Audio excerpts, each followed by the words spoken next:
Hello everyone, welcome to this video, and in this video I'm going to show you how you can hide apps from home screen on your iPhone. So if you want to hide apps from your home screen on your iPhone, it's actually really easy, so let's just immediately jump into the tutorial.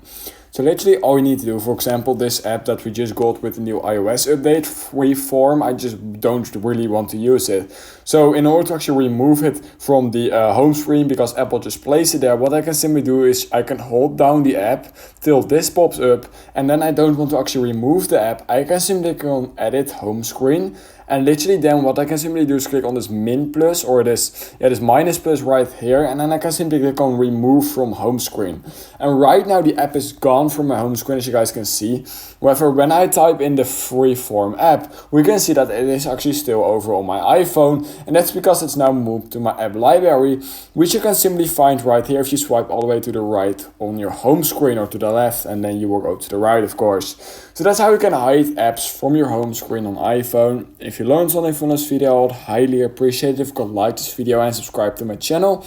And that being said, I hope I will see you in my next YouTube tutorial video.